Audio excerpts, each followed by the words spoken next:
Sinumpaang Salaysay. Ako si Leopoldo Untalan Tan Jr. Nasa 54 na taong gulang Pilipino at kasalukuyang kapiit sa Service Support Company, Philippine Military Academy. Matapos makapanumpa na ngayon sa batas ay malaya at kusang loob na nagsasaad ng mga sumusunod.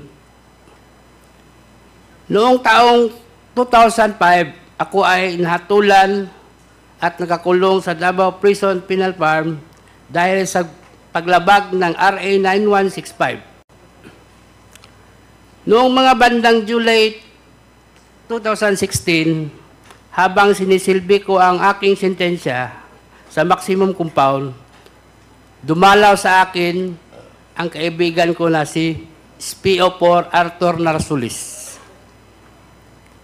Si SPO4 Arthur Narsulis ay kaklase ko noong high school. At sa kanya din ako humihingi ng tulong ng aking kaso. Siya ay naka-assign sa CIDG 11 at nakabase sa Davao City. At boss niya si Colonel Edelberto Leonardo, Regional Chief ng CIDG 11 Davao City, at Lieutenant Colonel Rina Garma.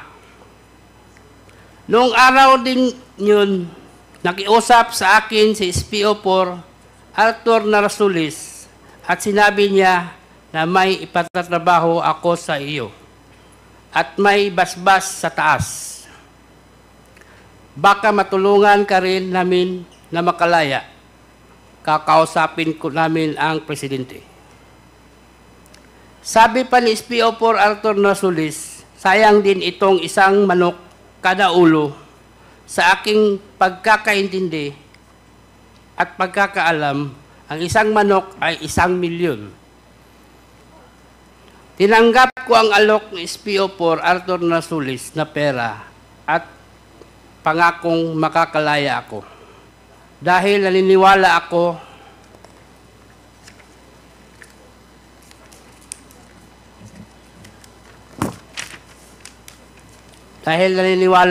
sa kapasidad at kakayahan ng boss niya na si Colonel Edelberto Leonardo na matutupad nila ang kanilang pangako dahil sa malakas sila sa taas. Tinanong ko kay SPO4 Arthur Narsulis kung sino ang mga tatrabahuin at pinakita niya ang isang kapirasong papel na naglalaman ng mga pangalan ni na Chukintong at Jackson Lee. At sinabi pa ni SPO4 Arthur Narsulis na 3 sila, ngunit yung isa na may pangalan na Peter Wang ay darating mamayang gabi dahil manggagaling siya sa ibang kolonya. Nagpakita pa si SPO4 Arthur Narsulis sa akin ng isang papel na naglalaman ng iba't ibang pangalan ng 32 na Chinese drug lords na nakapiit sa iba't ibang kolonya. Sinabi pa ni SPO4 Arthur Narsulis na ang mga Chinese na mga ito ay drug lords at galit ang presidente sa kanila. Kinabukasan at sa mga sumusunod na araw, nagmanman ako at nagtanong-tanong ako tungkol sa 3 Chinese drug lords. At nalaman ko na ang mga ito nakakulong sa foreign ward na bakod ang pagitan sa amin at may barbed wire pa. Kaya isang gabi, tumawag ako kay Arthur Narsulis at sinabihan ko na mahihirapan ako na kunin yung 3 Chinese drug lords kasi nakabukod sila. May bakod at may barbed wire pa. Sinabihan ako ni SPO4 Arthur Narsulis na maghanap ako ng kasama ko para sa trabaho sa 3 Chinese drug lords. Ibabartolina na lang kami at doon na namin isasagawa ang pagpatay.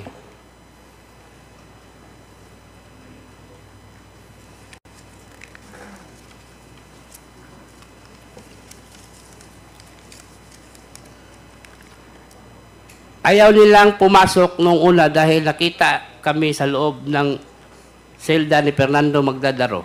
Dahil dito, inilipat muna kami. Excuse me, sinusundan namin ng iyong affidavit, no? Parang hindi kasama itong pahinang ito. Pwede bang malaman kung kasama ito sa iyong itong number 14, page 3? Page 3, para lumagpas ka. Page 4 na siya eh. Number 14. Paki 13. Wala siyang page 2 siguro. Hindi niya nabasa yung page 2. Dumikit. Dumikit lang. Dumikit. Number 14. Galing kasi 13, di ba? Dumikit lang. Paki-check mo nga ulit kung yan ba kasama sa iyong salaysay.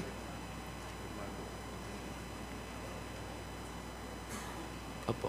Kasama ba yan? Kasama po. Pakisagot mo lang. Yan bang pahinang yan ay kasama sa iyong sinumpaang salaysay? Kasama po. Okay, sige. Pwede mo nang ipagpatuloy. Dito ko na kinausap si Fernando Magdadaro na kasama ko din na bilanggo sa Davao Penal Farm and Prison Farm. Si Andy ay kaibigan ko at alam ko na isa siyang trabahante. Sa sumunod na araw ay bumisita si SPO4 Arthur Rasulis at kinausap kami ni Andy sa labas ng Davao Penal Farm. Dito binuksan ng gate officer ang control gate at nakita ko din sa gate si Superintendent Gerardo Padilla at tinapik pa ako. Noong papalabas kami ng gate, narinig ko yung isang empleyado sa pintuan napuntahan si Fortaleza, Major Fortaleza. Sabihin nyo na may dalaw siya. Ang classmate niya na si Garma. Ang Garma na tinutukoy ay si Lieutenant Colonel Ruina Garma na sa pagkaalam ko ay taga CIDG. Kilala ko si Lieutenant Colonel Ruina Garma na karelasyon ni Art SPO4 Narsulis. Kinabukasan, nagkaroon ng search at pinalabas na may nakuhang sachets ng shabu sa aking bulsa. Dahil dito, ako ay dinala sa Bartolina, Silda 6, kung saan nakasama ko si Fernando Magdadaro na nakuhanan din ng shabu sa bulsa. Sa loob ng Bartolina, lumapit si Jimmy Fortaleza at sinabihan ako ng, "Tol, trabahuin nyo yan. Hindi kayo pwedeng pumalpak." Habang nasa Bartolina kami, si Jimmy Fortaleza ang nagbibigay sa amin ng kanin, ulam, sigarilyo at coke.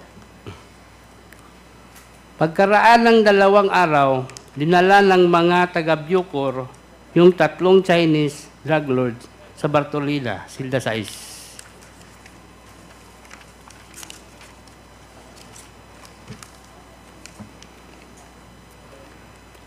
Ayaw nilang pumasok nung una dahil nakita kami sa loob ni Fernando Magdadaro. Dahil dito, nilipat mula kami sa Bartolina, Silda 4, saka pumasok ang 3 Chinese drug lords at pagkaraan ng ilang minuto ay binalik din kami sa Bartolina, Silda 6. Noong August 13 ng gabi, pinagsasaksak na namin yung 3 Chinese drug lords. Ginamit ko ang korta at pagsaksak at si Fernando Magdadaro naman ay gumamit ng 29 balisong sa pagsaksak. Ang korta at 29 balisong na nagamit ng palaksak na binigay ni Leo Pinkian 1 araw bago yung insidente.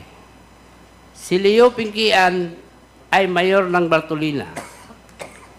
Napag-usapan namin ni Fernando Magdadaro na sabay naming sasaksakin yung tatlong Chinese drug lords kaya pinagsasaksak niya si Chu Kintong habang pinagsaksak ko naman si Peter Wang.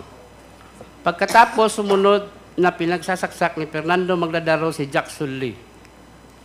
Pagkatapos ng insidente ng pagpatay sa tatlong Chinese drug lords, nilagyan ni Fernando Magdadaro ng malong yung rehas ng Bartolina, Silda Sais, para hindi makita ang duguan na katawan ng tatlong Chinese drug lords. Pagkatapos ay dumating si Superintendent Gerardo Padilla sa Bartolina, Silda Sais, at sinabi niya na, anong ginamit ninyo? Ihagis sa labas. At hinagis naman namin ang korta at ang balisong sa labas ng silda. Nilabas namin sa selda ang kamay namin at pinusasan kami ni Sir Puro. Pinalabas kami para dalhin sa IS Investigation Section.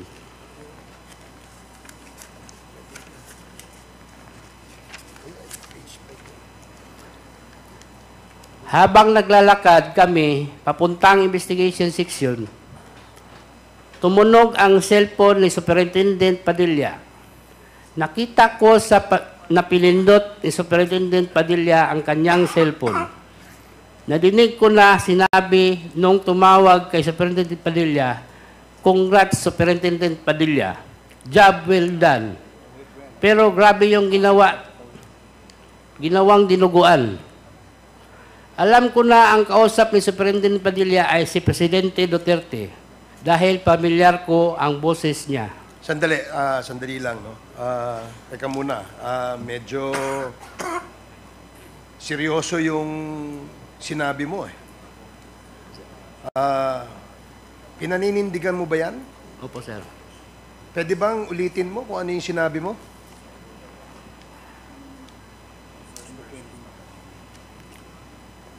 Habang naglalakad kami papuntang Investigation Section, tumunog ang cellphone ni Superintendent Padilla. Nakita ko sa pinindot ni Superintendent Padilla ang kanyang cellphone. Nadinig ko na sinabi nung tumawag kay Superintendent Padilla, "Congrats, Superintendent Padilla. Job well done." Pero grabe yung ginawa, dinuguan. Meron kang kasing binanggit eh, na pangalan eh. Yung nandito sa number 29. Ito ay pinaninindigan mo. Opo. Pwede bang pakiulit mo ulit kung ano yung sinabi mo dito? Alam ko na ang kausap ni Superintendent Padilla ay si President Duterte dahil pamilyar ko ang boses niya. Nakakausap mo ba si President Duterte? Naririnig ko lang palagi yung boses niya, kaya pamilyar yung boses na narinig ko. Sige, patuloy lang.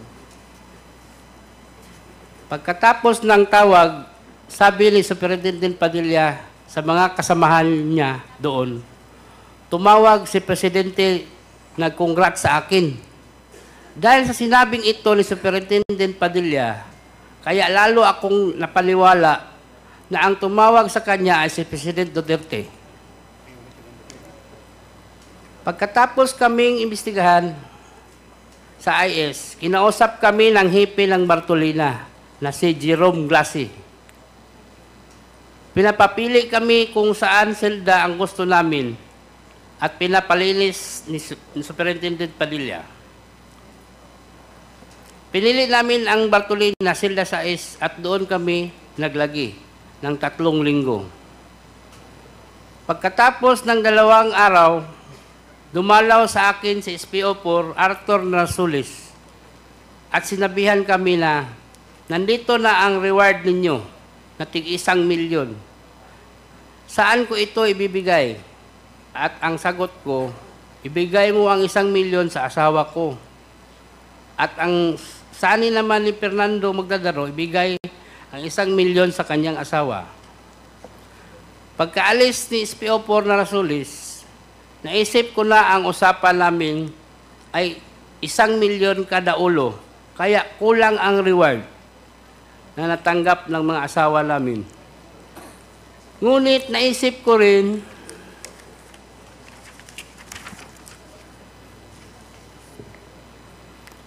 na isi-target lang naman at importante ay ang kalayaan namin.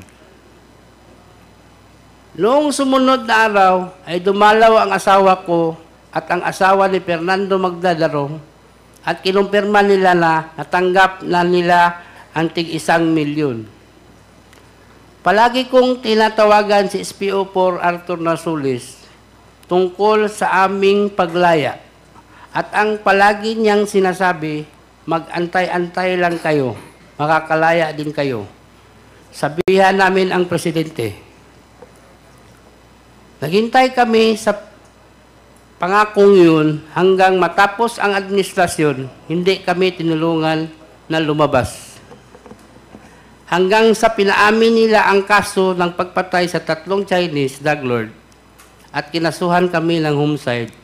Ngunit sa kalaunan namin para matapos na at tulungan kaming makalaya. Nakumbik kami sa pagpatay sa 3 Chinese drug lord. Ibinigay ko itong salaysay na ito dahil sa galit ko sa kanila. Ginawa naman naming ang pinatrabaho nila pero hindi naman tinupad ang kalayaan na pinangako.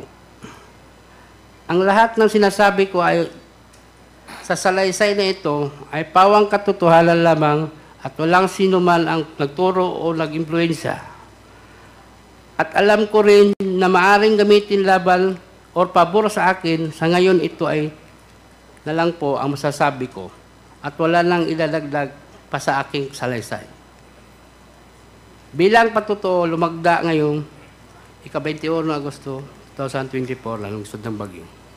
Maraming salamat. Okay, salamat Mr. Tan.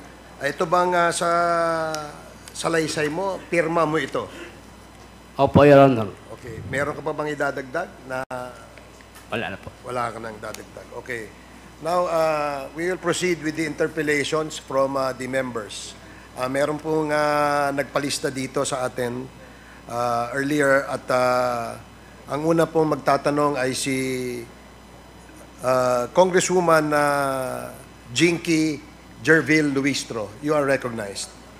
Thank you, Mr. Chair. With your permission, I wish to address my questions to Fernando P. Magdadaro. Mr. Magdadaro, Andy nga ba ang palayaw mo o tawag sa iyo? Opo, Your Honor. Ikaw ba, Andy, ay nag-almusal ngayong umagang ito? Kaunti lang po, Your Honor. Bakit hindi mo dinamihan? Kasi mahabang biyahe, Your Honor. Baka mag-iihi pa kami sa daan.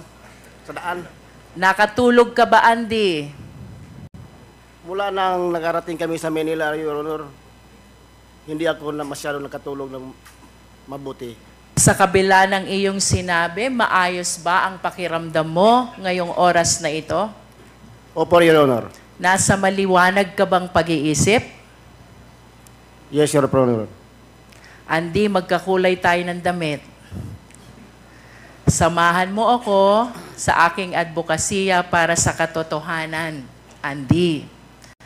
Andy, ang mga susunod kong tanong ay sasagutin mo lang ng opo o hindi po. Maliwanag ba yon, Andy? Opo, Your Honor. Naririto ka upang isalaysay ang ginawa ninyong pagpatay sa 3 Chinese nationals, sina Cho Kin Tong, Jackson Lee, at Wong. Pawang sentensyado ng mga kasong drugs noong August 13, 2016 sa Davao Prison and Penal Farm. Nauunawaan mo ba ito, Andy? Opo, Your Honor. Ang ginawa ninyong pagpatay sa 3 nationals, Chinese nationals, ay posibleng isa lamang sa maraming biktima ng war on drugs na kasalukuyang iniimbestigahan din ng Quad Committee Nauunawaan mo ba ito, Andy? Opo, Your Honor. Ganon din, Andy. Ang pagpatay dito sa 3 Chinese nationals ay posibleng bahagi din ng war on drugs. Mas kilala bilang extrajudicial killing or EJK na kasalukuyang dinidinig ng ICC or International Criminal Court kung saan ang pangunahing iniimbestigahan ay walang iba kung hindi ang dating Pangulo, Pangulong Rodrigo Roa Duterte. Ito ba, Andy, na uunawaan mo? Opo, Your Honor. Andy, nakikilala mo ba ang dating Pangulo? Opo, Your Honor. Sino ang dating Pangulo? Rodrigo Roa Duterte po, Your Honor. President Rodrigo Roa Duterte po. Andy, sa kasalukuyan, ikaw ay nanumpa at nasa harap ng mga congressmen. Bahagi ng Quad Committee. Bawal magsinungaling. Nauunawaan mo ba ito? Opo, Your Honor. Napapanood ka din sa buong mundo, Andy. Nauunawaan mo ba ito? Opo, Your Honor.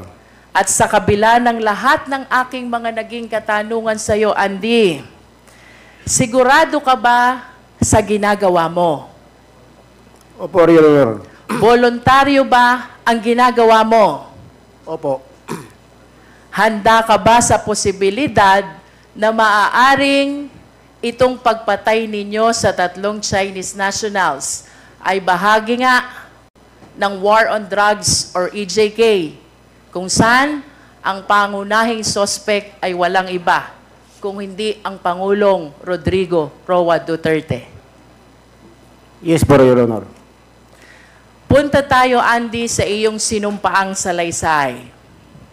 Sa paragraph 3, iyong binanggit, nilapitan at kinausap ka ni Leopoldo Tan.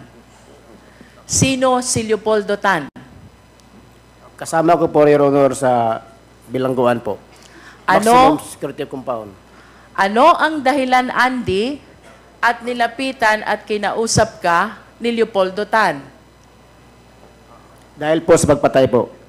Nangailangan po siya ng makasama niya sa pagtrabaho. Kailangan niya ng makakasama sa pagpatay. Napansin ko dito sa paragraph 4 ng iyong salaysay, ginamit mo ang salitang ipapatira. Ang ibig sabihin ba dito ng ipapatira ay ang pagpatay na binabanggit mo ngayon? Opo, Your Honor. Sino ang papatayin, Andy, ayon kay Leopoldo Tan? Yun pong 3 Chinese, Your Honor, drug lord, Chokentong, si Wang, at sa Jackson Lee. Yun po silang 3. Andy, saan matatagpuan nung panahong iyon itong 3 Chinese national na ayon kay Leopoldo Tan ay papatayin? Doon po sa compound ng foreign ward po, Your Honor. Nakahiwalay po sa maximum. Nalalaman mo ba, Andy, ang dahilan kung bakit ipinapapatay itong 3 Chinese national? Yes po, Your Honor. Ano ang dahilan, Andy? Bakit ipinapapatay itong 3 Chinese national? Drug lord po sila, Your Honor. Kasama po sa mga pinapatay sila. Sa makatuwid, Andy, naniniwala ka na ang dahilan kung bakit ipinapapatay itong 3 Chinese national na ito ay dahil sila'y sentensyado ng mga kasong drugs. Tama? Opo, Your Honor. Ikaw ba ay kaagad pumayag sa nasabing paghingi ng tulong sa iyo ni Leopoldo Tan? Yes po, Your Honor. At maaari bang malaman ang dahilan? Bakit ka pumayag? Dahil po, Your Honor, sa kunting halaga at sa kalayaan po namin, Your Honor. Pwede bang malaman magkano yung konting halaga? Yung tinawag po nila, Your Honor, isang manok, 1 million po yun, Your Honor. 1 milyon. Opo, Your Honor. Nabanggit mo kanina na 3 ang papataying Chinese national. Magkano ang eksaktong halaga na ipinangako sa inyo? 2 milyon lang po ang nabigay nila, Your Honor. 3 po yun, pero 2 lang nabigay po. Ang ipinangako ay 3 milyon, pero ang ibinigay ay 2 milyon. Bukod ba sa pangakong pera, Andy, may iba pa bang ipinangako sa'yo? Dahilan kung bakit pumayag ka na tumulong kay Leopoldo Tan? Kalayaan po namin, Your Honor, pagkatapos ng trabaho namin. At nalalaman mo ba kung kanino nanggaling ang utos na sinabi sa iyo ni Leopoldo Tan? Si Leopoldo Tan lang po, Your Honor, ang nakaalam doon kung sinong tao na yun ang kausap niya. Mr. Chair, I understand that there are other members who wish to ask question to our witness. And to wind up the interpellation, Mr. Chair, I just wish to ask Mr. Magdadaro one last question. Bilang pagtatapos, Andy, sa harap ng Quadcom at ng buong mundo na nanonood sa iyo ngayon, inaamin mo ba ang pagpatay na ginawa ninyo ni Leopoldo Tan sa 3 Chinese nationals na sentensyado ng kasong drugs? Inamin ko po, Your Honor. Mr. Chair, please allow this representation to make a very short manifestation. Mr. Okay, please Chair, proceed. honorable members of the Quad Committee, without preempting the findings and recommendation of this inquiry in aid of legislation, I humbly submit that at the very least, the crime of murder under the revised penal code, particularly Article 248, has been established. 2 qualifying circumstances are present. One is evident premeditation. Pinagplanuhan ang pagpatay. Second, killing was done in consideration of price, reward, or pledge. Ang pagpatay ay dahil sa ibinayad na pera at ipinangakong kalayaan. However, Mr. Chair, if there are evidence to establish that this incident is part of the widespread or systematic attack against civilian population, then crime against humanity under Article 7, Rome Statute, is likewise established.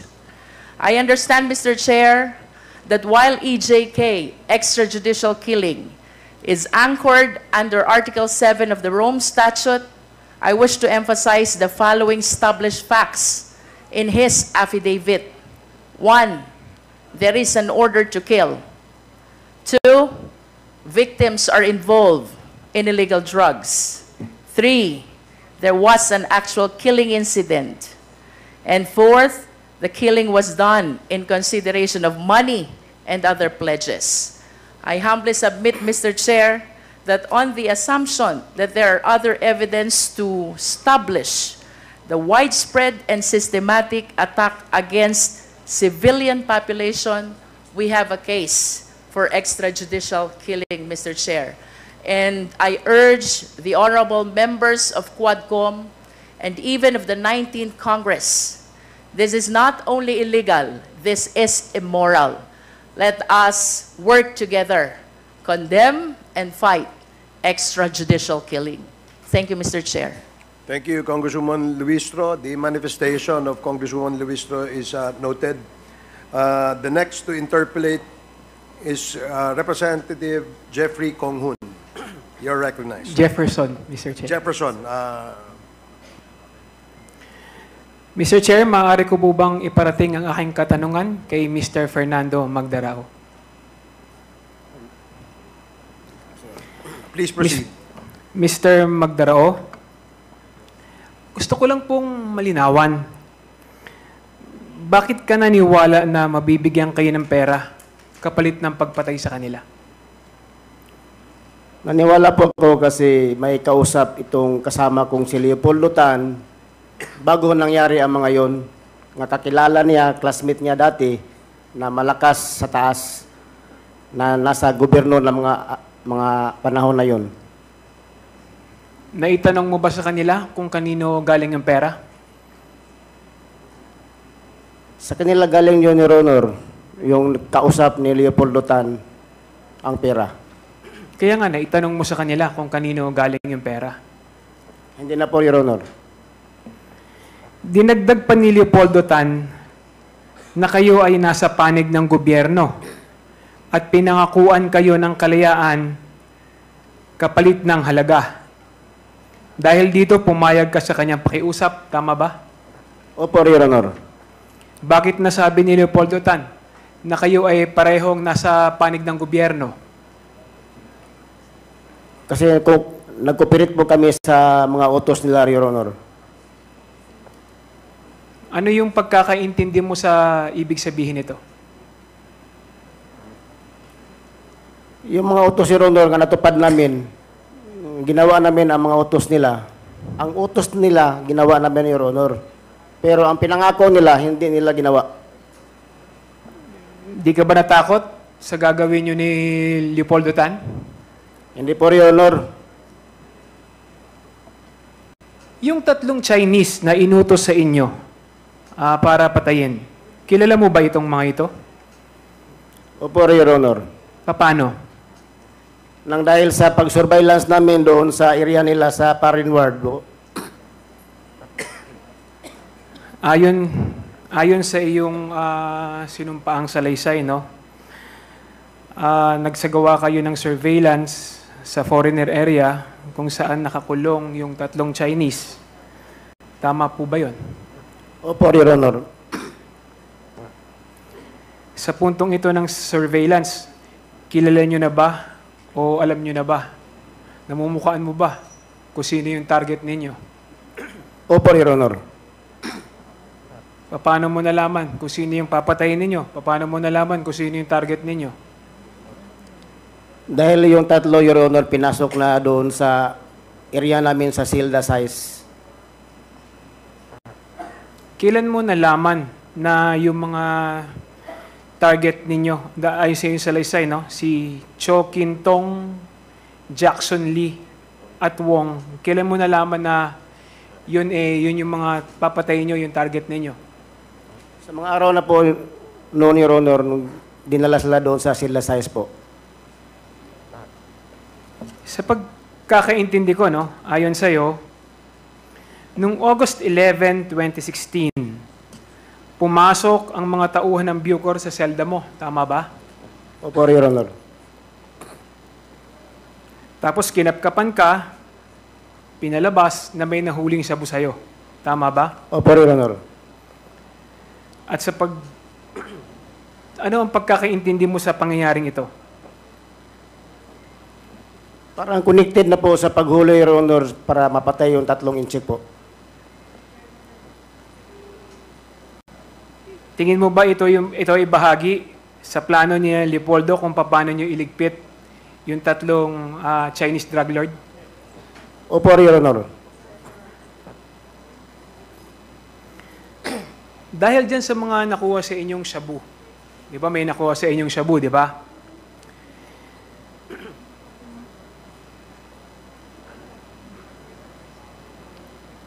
Pinasok kayo ni Leopoldo Tan sa selda, tama ba? Opo, Your Honor.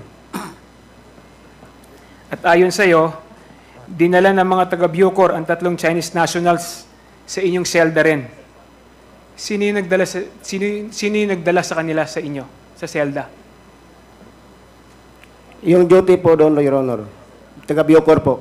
Kilala mo ba yung mga ito? O sino-sino ito?